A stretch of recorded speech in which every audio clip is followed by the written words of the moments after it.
Hello, everyone, and welcome to the African Leadership Konnect. My name is Michael Nimoh, and I'm going to be your host. On today's episode, we will be discussing the entrepreneur's journey, and our guest is Eric Nana Kwabena Agyei, co-founder and managing director of MobiPay Agrosys Limited in Uganda. Eric, welcome to the African Leadership Konnect. It's a pleasure to have you join me. Thank you so much, Michael. And I will also want to appreciate your audience. And I'm very much happy to be here today to have these discussions with you. And I believe at the end of the day, we should have connect and we should have learned and then also unlearn some of the things that we know and learn new things from us. So thank you so much for having me. And I look forward to a very fruitful discussion. The pleasure is all mine, Eric. So let's jump right into the thick of things. So let's start with an introduction. Can you tell us a bit about yourself and what you are currently doing with MobiPay? Thank you so much, Mike. So my name is Eric Nana Kwabena Agyei. A citizen of Ghana and currently also residing in Uganda.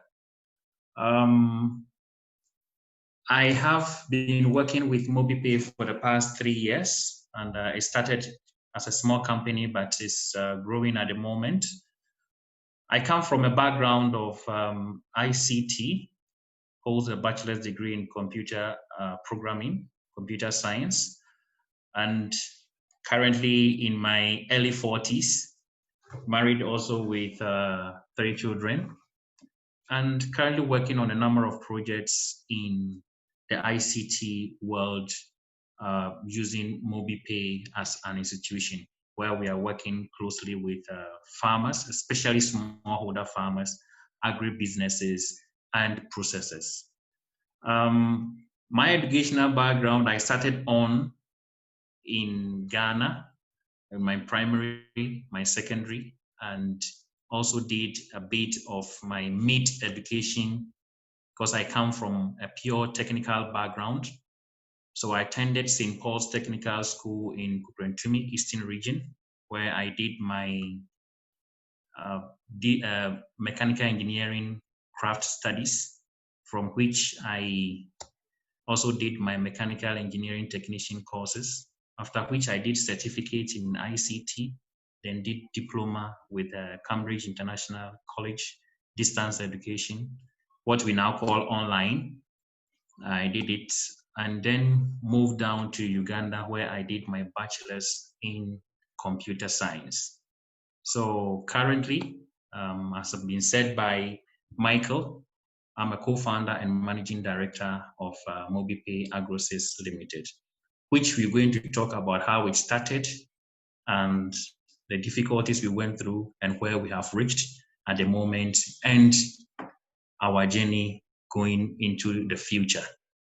Aside setting up MobiPay, I've also worked with numerous organizations in Ghana, in Kenya, and then also in Uganda. So that is a brief about me, Michael.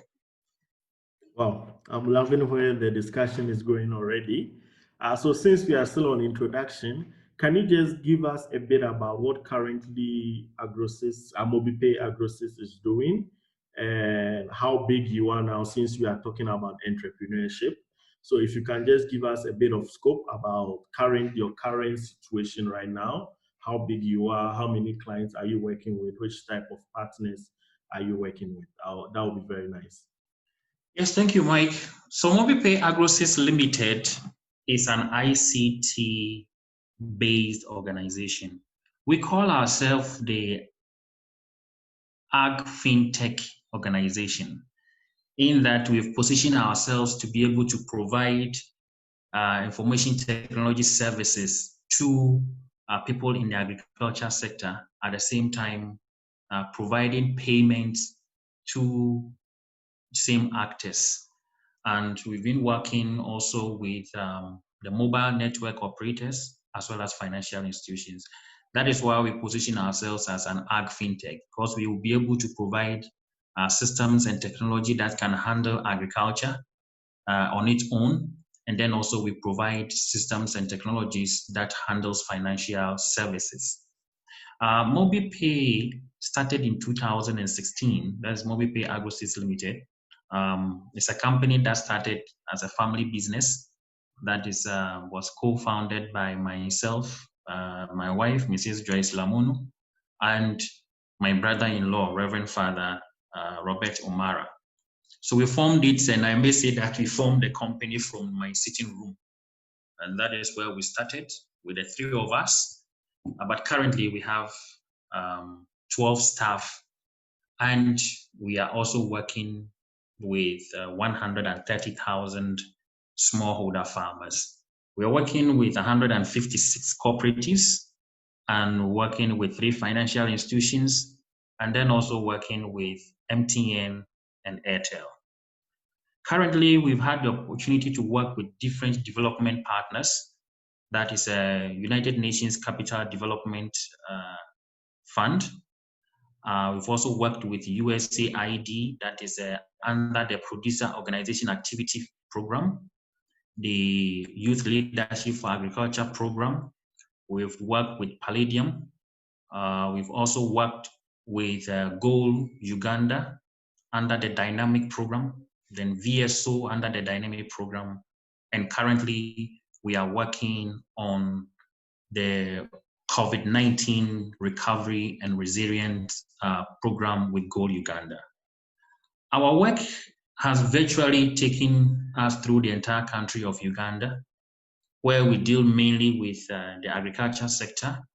We're currently also into the renewable energy, that is solar, and then also providing access to finance to smallholder farmers. We've also done work in the refugee settlements in Yumbe and Moyo, and currently doing something in Chiriandongo refugee settlement.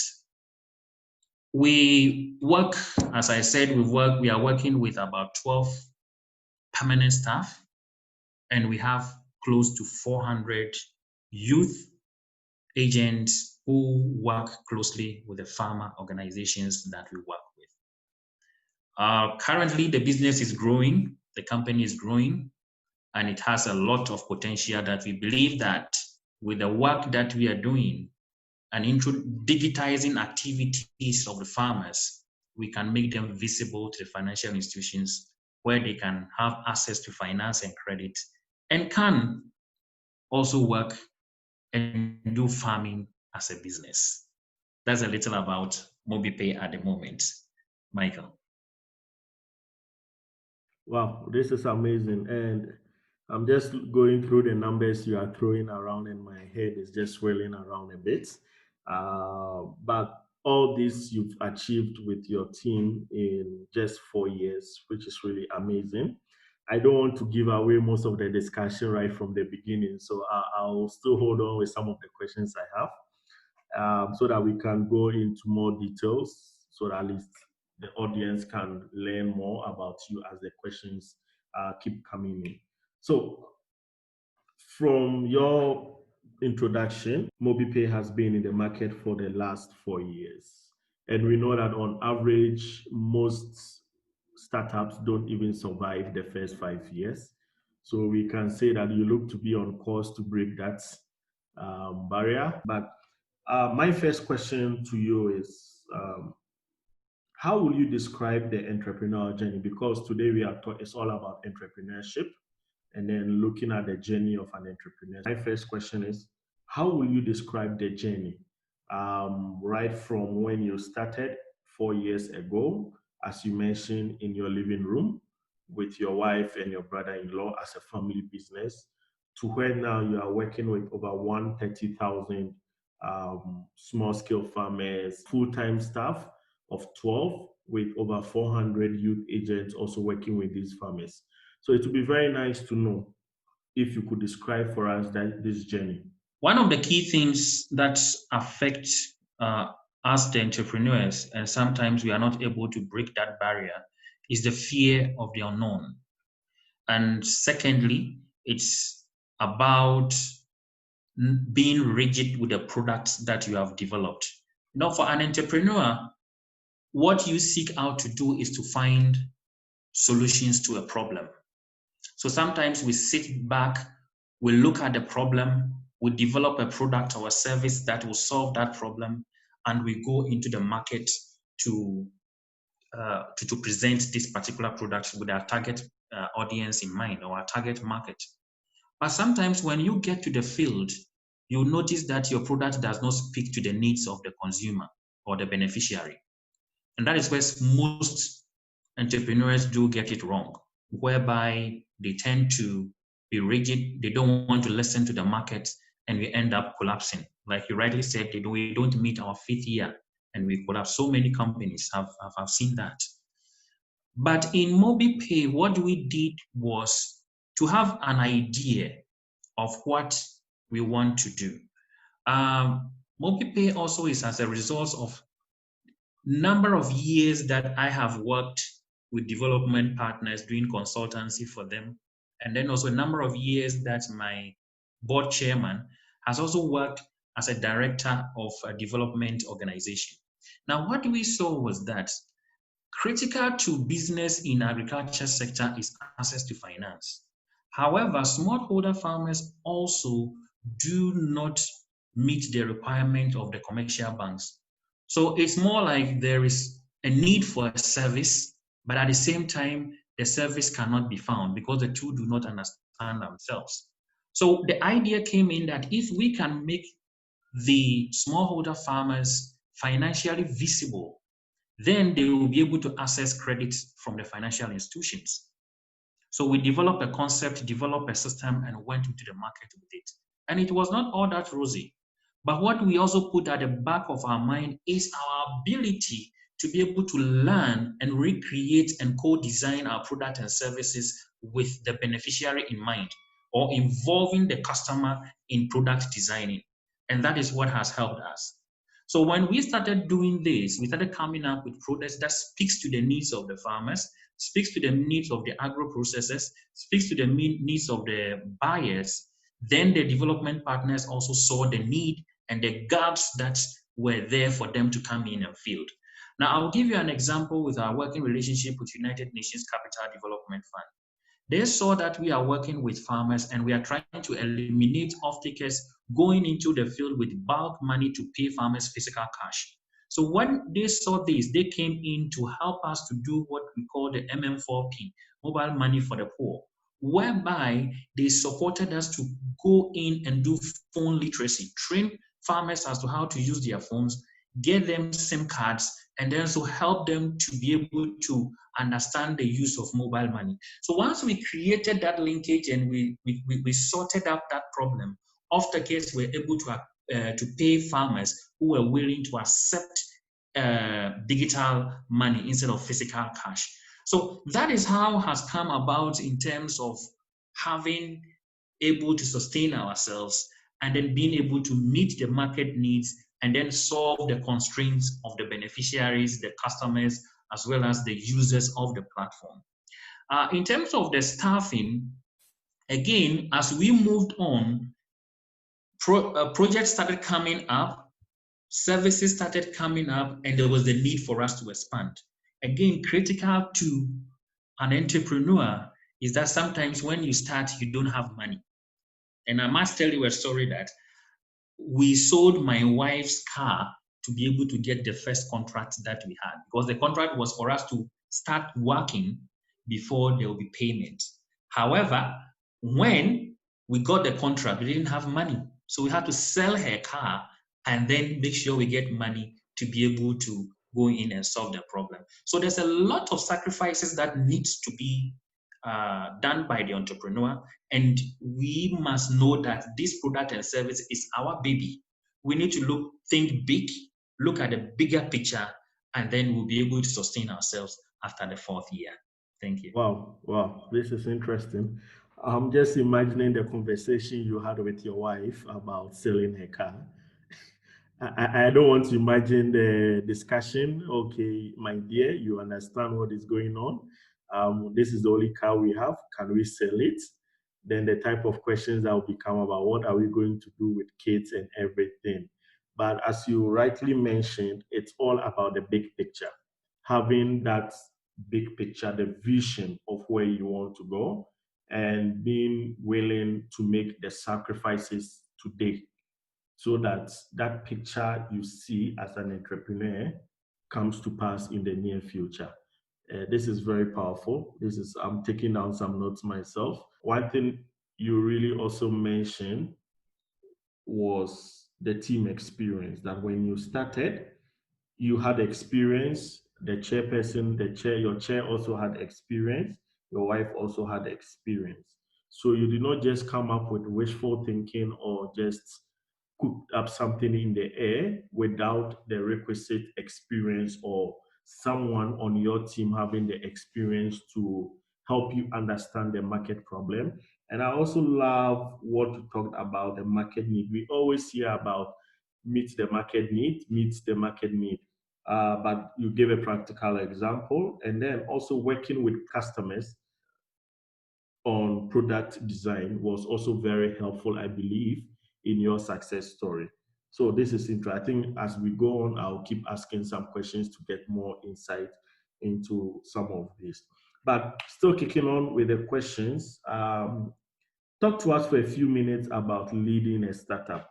Normally as entrepreneurs or as founders, co-founders, once we start a business, there is this passion, energy that you carry inside you.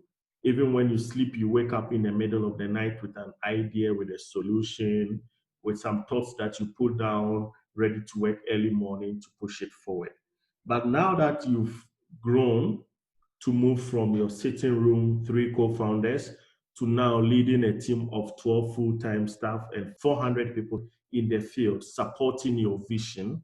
My question is, how do you communicate the drive and passion you have as a founder or co-founder to the rest of the team, so that for them it's not just work as usual, but they carry the same purpose, the vision, and the mission of you, the founders? How do you communicate this drive and passion?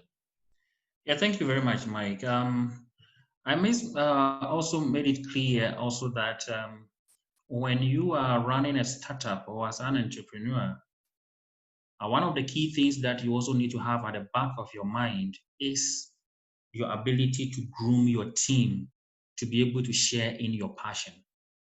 Sometimes you may not be able to have the money to hire the experienced people that is needed. So you pick and choose few people that you believe can work with because you don't have the money to pay for labor and you don't have the money to pay for all the fancy to pay for a bachelor's degree or to pay for somebody who is a master's. But you need to groom your team. Now, you asked about how do you communicate the passion to the people. I'm not saying that if you work with people who are well experienced in the team, it's not good, and that also you go for people because they are below the belt, they don't have any experience, you can cheat them and do the work for you. No, that is not what I'm looking at. But you need to balance. Let's assume that you've started the company with maybe your personal savings. You do not have that money to be able to pick somebody that you can pay on a monthly basis, or you can pay on social security, you pay as you earn taxes. You will not be able to do that. And that is where when the people start businesses and they have a few dollars into the account, they go in for this and they spend all the money on payment of staff. But then again, also you need to balance it where you do not also employ mediocre people who will not be able to propagate the vision and mission that you have for the company. So for us in MobiPay, what we did is that we got a few people whom we believe share the idea.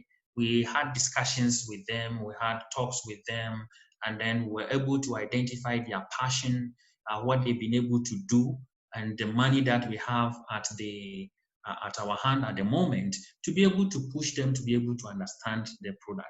But what we also did was constant training of them for them to be able to understand and share with the passion. We made it very clear to them that you are joining a startup, you are joining a company that has this in the future. So what do you bring on board? We don't want you to just come and sit and do the how. What have you added to the company anytime you sit on our decks and By 5 p.m. we are going home. What did you do with it? So when we started doing this, we started seeing a lot of inputs from the team. The team themselves started coming in also.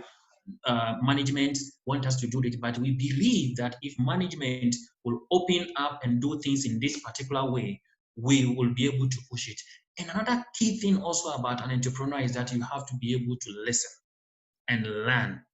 The product may be yours, but it is not you alone who is going to run it. And somebody somewhere or your staff may have an idea which you'll be able to share together and get it work. So the constant training, and for me as a person, as an entrepreneur, as the leader of the organization, actually, I call myself the chief servant of the company, not the managing director. And I try as much as possible to be down there with the staff. Most of the time in the field with them. So sometimes I even drive my staff to the field. Either we don't have a driver. We have staff who knows how to ride their own motorbikes. Some of them know how to drive. So if you want to go to the field and you want to drive, take the vehicle and go to the field. I also come in and drive. Anytime there's a field, we drive to the field. And we discuss. We also have created that open relationship whereby Mondays we have beginning of the week meeting to re-strategize what are we going to do. We do Wednesday review of what we have done, midweek review, and then Friday also we do the close of the week meeting. And everyone is allowed to talk, share your ideas, and we pick it to be able to move. One of the things that I've also done as I've left the youth, but I've been working with the youth mainly, is to drive their passion, ignite their passion for them to share in your vision. And sometimes when somebody does something wrong, one of the things that we don't do in this company is to shout on the person. No. Why did you go wrong? There's always a mentor in there who will be able to guide you to ensure that you come back to line with what the company wants you to do. And we've been seeing it in them. They are coming up with product and services. They are going where, actually during this COVID time, we had the staff coming in and say, you know what, we are not working, but we are being paid. And one staff was like, I don't feel comfortable when every month I go to the bank and see my salary is there, but yet I've not done anything. I wish this thing is also that I can also go in and commit to that. And then we have also been investing in our staff. I can tell you for a fact that because we didn't have money to pick a qualified accountant, we had a staff who has done diploma in finance, and we are supporting her. She's about completing her bachelor's in finance, and we are going to push her to go and do ACCA. So we are building their career, but even if they leave MobiPay and join another company, they've gotten an experience that can let them go. So we are building in them, we are building their future, we are investing in them, and also encouraging them to see the bigger picture as at when only coming to the office to work and get their monthly salaries. Thank you. This is very powerful.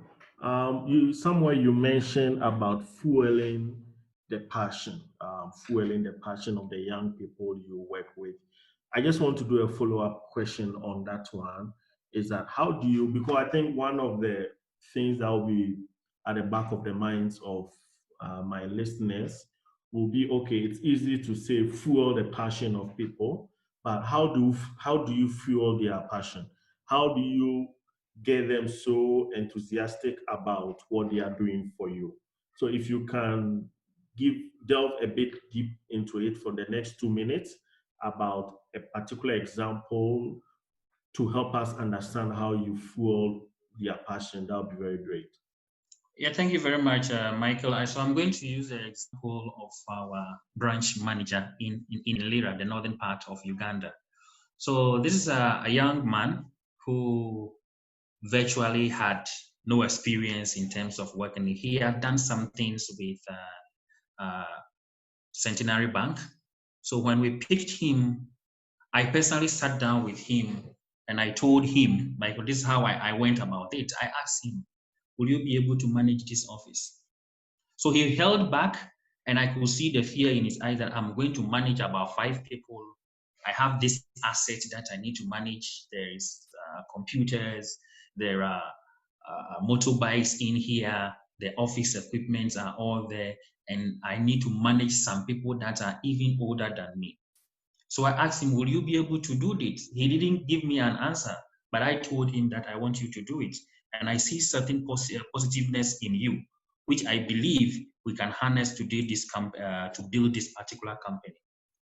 So we put him there. He started working, but consistently we kept on talking to him. And what I discovered was that he also had a problem with communicating to the staff, his staff, when information comes from head office, disseminating it down to the staff became a problem for him. So one time, as I was in the office, I told him, let's just have a walk. So we had a walk, and I told him, will you be in position if we come in and say, do management course? We push you to go and do a management course and we'll be able to pay for it. Will you be in position to do that? So then I found him opening up and said, that is what I wanted to do. I noticed that I didn't have the ability to manage. So I want to go in and do management to be able to manage the people, a bit of communications here and there. So I asked him, when do you want to start? He said, I will start once I get the procurement. And I said, okay, now you go get your prospectus, get the admission, and come and let us see what you'll be able to do. So in doing so also, what I did and my partners did is that we find the flaws that he has. Whatever flaw that he has, we turn it into positive. An example is that if I'm going to communicate, anybody's going to communicate, you've not communicated. We call him and we ask him, this information has not gone down there. Don't you think that we can, what is the problem there? Can we talk with you and him to be able to ensure that these things goes up, make sure that it is sorted? With your permission, can I talk to your staff to find out how we can solve this particular situation? So, there's a saying that everyone is a boss in his or her own capacity. So although I am the managing director, even when I go to an agent, the agent at that particular moment is the boss, and I need to respect him. And when you find a flaw, you don't need to push the flaw. But what we do is that we find a way of making the flaw a positive so that he himself will see it and will be able to change it. And then also encouraging them. We do encourage it very well. Every week when we meet and they have done very well, we tell them, you have done this, you have won this. If we win a contract and they have put input in it, we tell them that you have won the contract and the contract was won by you.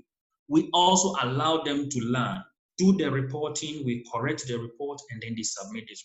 So this is how we ignite the inner of them. But then again, you also have some people that you can do all your best, but you may not be able to push them. But once we discover a talent, this is how we groom them for them to ensure that they also learn, not only for the company, but for you to look at the bigger picture.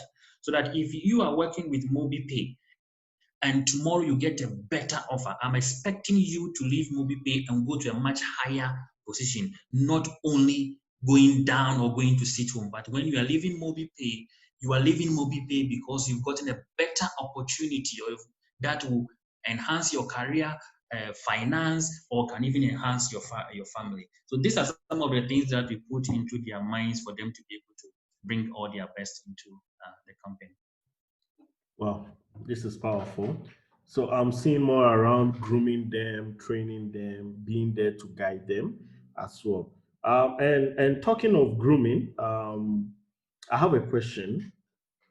Normally when you start a business, that thing of being an entrepreneur, you are in total control of resources. You want to know everything going on and things like that. So how has it been for you in terms of, as you mentioned, you have now some managers, a manager in Lira, maybe someone managing your finances.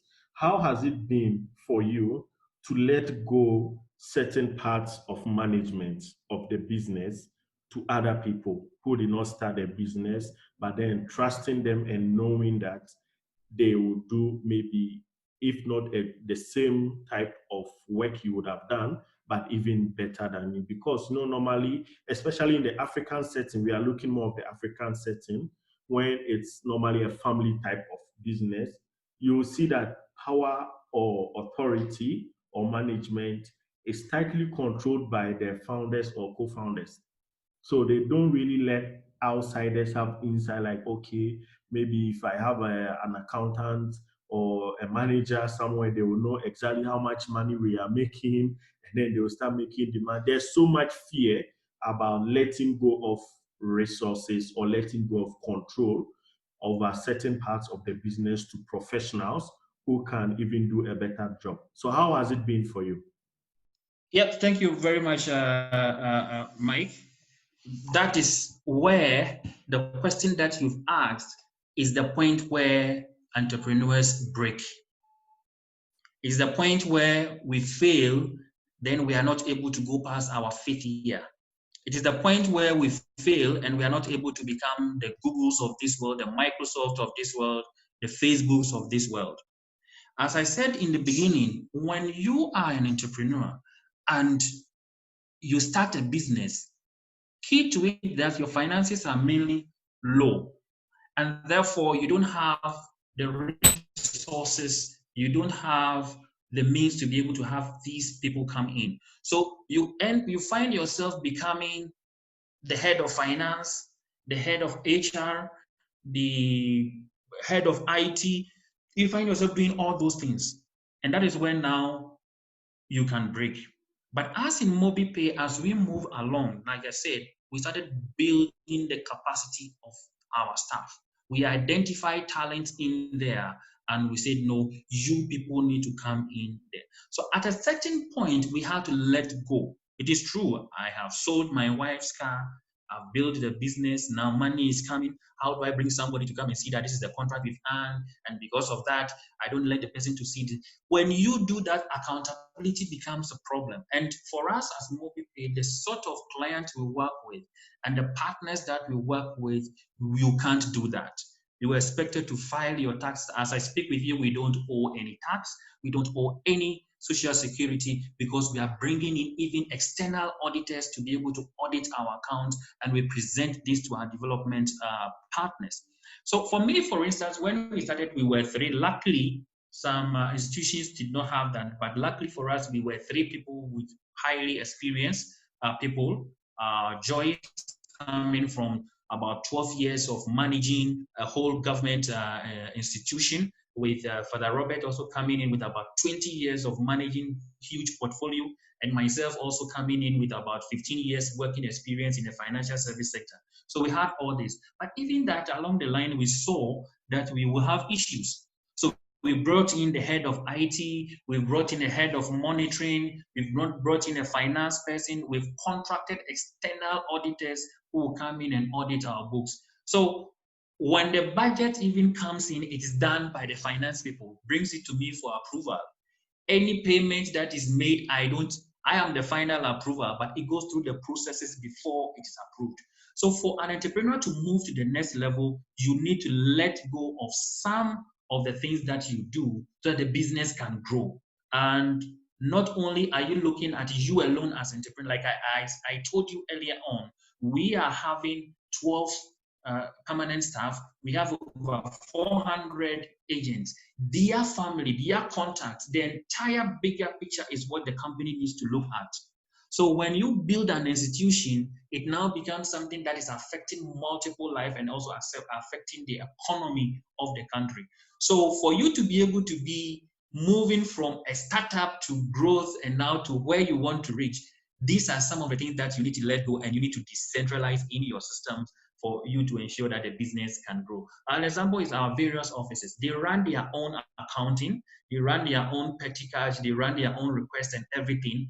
And then at the end of the month, it's audited by our finance team who approves it, and then be able to. So building structures is very, very important. And as I said, as an entrepreneur, you need to let go of some of these things, but you also need to build the capacity of the people to be able to share the tradition of the organization and share the vision of the organization to handle these aspects of the growth of the business. I like that. So I'm picking up making accountability a key part of your values, and then as well as letting go, which is the biggest part. Understanding that you have to do things in a professional way, and for that to be done effectively is to let go of certain parts of the business to professionals or to the experts to handle that. This is really, really insightful. So let's get into the thick of things again. We all know starting a business is not a walk in the park. So there are challenges. We expect to face challenges. So can you give us 3 to 4 challenges that you've encountered when you started MobiPay, and how did you overcome them? Thank you so much. Challenges are bound to happen, and as an institution or as an entrepreneur, one of the things that you need to put into your mind is the challenges and how you overcome them. Because again, it is solving an institutional problem. That is why you are an entrepreneur, and that is why you are a startup. Um, One of the key things, I'm going to give three. The challenges that we face, I face in the institution, is one, the customer. Now, I'm saying the customer is a challenge in that the first competitor to your organization is the one you are giving the product and services to. Your ability to convince him or her to use your system. Now, when you look at what we are doing is more or less creating transparency around people's business. You're bringing an ICT into the organization. And therefore, we had a lot of resistance from clients themselves. They will go to development partners, get the funding, come to us. We develop very nice solutions for them. Now you get to the market and they don't use the solution because the solution is going to make their system transparent. Maybe the tax organization is going to see that now maybe they were evading some tax or here and there. So that is one of the key challenge. The second challenge that we also had is access to finance. Access to finance is very, very difficult. I have had situations where we have talked to numerous investors, but some of them come in and tell you that we don't even see the future of your business. After sitting with them, giving them all the papers that is needed, they come back to you and give you some, also even just go quiet on you. And another critical point is that when you have developed your proposals, you've developed your product, and you send out to people to help you to go into the market or get funding for it, and you are giving a regret email or a regret message. And the next moment, you find the same thing is being done, and you look at it and it's being done, it's like, this is what I proposed. But you don't have the financial muscle. You don't have the contact to be able to do that.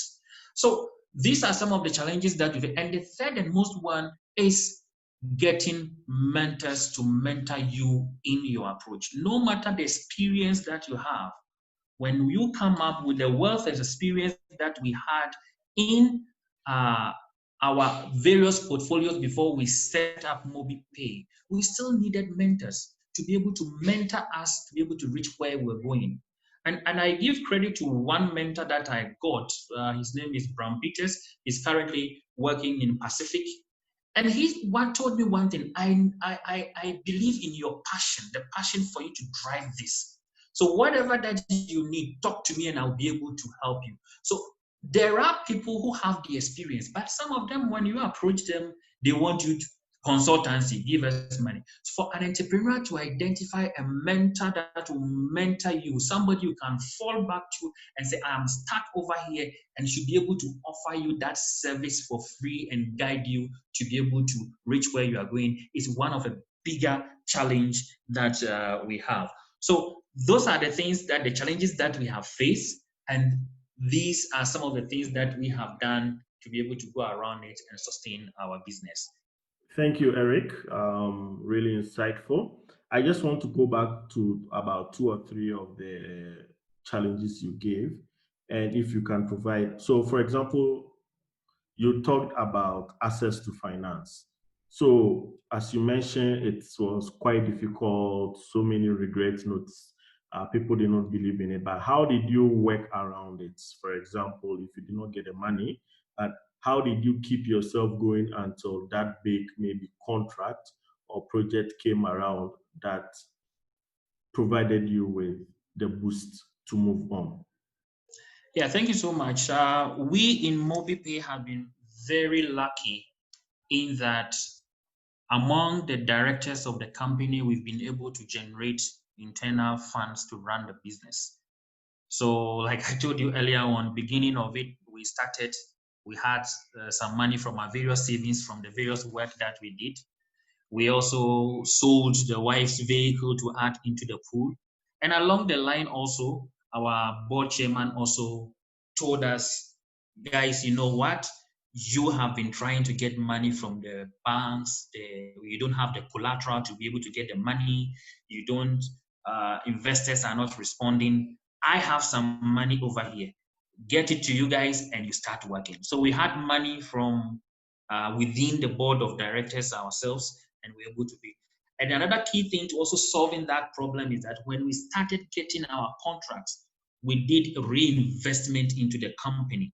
For almost about 1 year, there was no salaries for the top brass of the company, and we're reinvesting in the company to ensure our systems are ongoing. So this is how we're able to manage the company. I know some entrepreneurs also, or some startups, for them to be able to get such funding, they also do offload some of their shares to other people with good finance background to be able to come in and provide money and also help them. But the difficulties in that is that when you bring in shareholders and they don't share the vision and mission that you have, it tends to throw off the startup, and then also can lead to the collapse of the startup. But for us, we were fortunate. We got in money internally generated, and as we started making money within the 1 year, we're investing back into the company to ensure that it will be financially stable in the second year and third year going forward. This is amazing. I'm picking up things like as an entrepreneur, you need to have savings. You need to, before you go into a business, you need to make sure that at least you have something, um, some money to keep you going for a while. And then also you talked about selling of assets, like you sold a car to keep you moving. And then also creatively looking for funds. So instead of maybe if the banks were not helping you, or the formal financial service providers were not helping you, you got some of your like the founding members to reinvest some money in as well. And then also you talked about the equity option, which is something that few entrepreneurs are so comfortable doing because, as you mentioned, the lack of control or the lack of people who do not share your vision, but they see a quick way to make some money just coming in and then ruining the business or the vision or altering the course of the business in a few years to come down the line. That is good. That is amazing. That is really, really amazing. So we are getting to the end of our discussion. And my next question to you is that if an entrepreneur was to meet you or have that chance to sit down with you and ask for an advice, what would be your top 3 advice to give them and why these 3? Right. Thank you very much, Michael. And I hope I've reached that level where I can advise them. Still an entrepreneur and going in there. Now, like you've rightly said, as an entrepreneur, based on my experience, 3 things that I'll put close to such people, especially, and we live in a youthful generation now, where most of our leaders are coming up as being youth. Now, the first thing that I will advise the person is to look out for a mentor. Who is your mentor? Who can you fall back to? Who can shape you? Who can advise you? Someone who can look at you and say, hey, my friend, you got it wrong over here. Do it that way, do it this way, and you'll get it done. You need to look for an experienced person in the field that you are going into. If you are doing finance, I'm expecting you to look for an experienced person in the sector who can share in your vision, who is willing to listen to you, whom you can look up to and say, I want to be like this. And there are so many people out there who are willing to do that. So first of all, look for a mentor who shares in your passion, a mentor who can beat up on you and say you've got it wrong and you need to do it that way, and have the listening ear to be able to listen to your mentor. Two, grow your team. Even if you are two, grow the team and respect the structures that you put in place. Do not always think that you know. You may be the originator of the idea, the originator of the business, but when somebody shares it in you, they may also have more. And in my language, there's a saying that two heads are better than one. So it is better you grow your team, find the strength in your team, listen to your team, and redefine your product to meet the market need. The third thing that I will look at is that do not think about quick money. Do not think about making money in the shortest possible time. Even if you make money in the shortest possible time, reinvest it in the company to look at the bigger picture. Now, you have some entrepreneurs that they will get contract, 1, 2, 3 contract, have fantastic systems, and they start spending, going out, doing so many things. No. Get the money, but bid your time to get the right money. I have a godfather who says that for him, he doesn't see riches as getting 1 million in your account and it's seated there. But the 1 million should be giving birth and should be working. So think big, but check your expenditure and don't let money lead you as to the service that you want to bring out. And once you do this, you'll be able to develop a very good system and a very good startup. One, get a mentor. Two, build your team and respect structures. And three, think big, but don't let money lead you into your startup. Thank you, Mike. Wow, this is powerful. Three things. Look for a mentor. You've talked extensively about the importance of a mentor, which is really, really powerful. And for the listeners who are listening, if you're an entrepreneur and you don't know where to find a mentor, I would recommend Micro Mentor, www.micromentor.org. Myself, I'm a mentor there to a couple of entrepreneurs. So this is a global program online. It's free, where you can create a profile about yourself, the business you are into, and the kind of help you need. And you can browse mentors who are there. These are industry experts or particular experts in certain fields, and reach out to them to support you. So I would highly recommend it to the entrepreneurs out there who need some form of mentorship for their startups. And you also spoke about growing the team and respecting the structures, which I believe is very critical, because sometimes you start a business and you feel like, okay, I own the business, this is my business. If I say A today, tomorrow I can say B. It creates inconsistency and it makes things very difficult for the people working with you. So I think this is really, really powerful, that you have to grow the team in the first place. Don't end up with just the 2 or 3 you started. Invest in growing the team and then respecting the structures, which is really powerful. And then the last thing you mentioned was not going for the quick money, rather looking at the big picture. Of course, some form of money will come in, but always, as you mentioned, looking to reinvest the money, um, looking at the big picture and see how you can efficiently utilize this money. As you mentioned, one of the pitfalls for entrepreneurs is, once the guy has struggled or the lady has struggled for the last 3 years, 4 years, barely making it on a month, and all of a sudden he or she gets a contract that brings in a couple of thousands of dollars or tens of thousands of dollars. And then all of a sudden it's like, phew, all my struggle is over. Finally, I can buy that car I want. Finally, I can move to the big house I want. Finally, I can get that expensive and plush office that I always wanted for my business. But I'm seeing some wisdom in here to say that look at the picture, don't just look at the short-term money to make. These are very powerful statements you've shared with us today, Eric. And I want to thank you very much for joining me today to talk about the entrepreneur's journey. Time is up. I really wish we could continue, but I look forward to having you again for another episode, as this has been such an educative session. Thank you very much, Eric.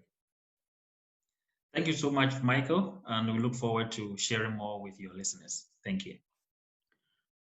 So thank you everyone for listening to this episode on the entrepreneur's journey. Let's keep the conversation going. Send us your questions, your comments, and feedback on our various social media handles at Talk with Michael Nimoh. I would love to hear from you.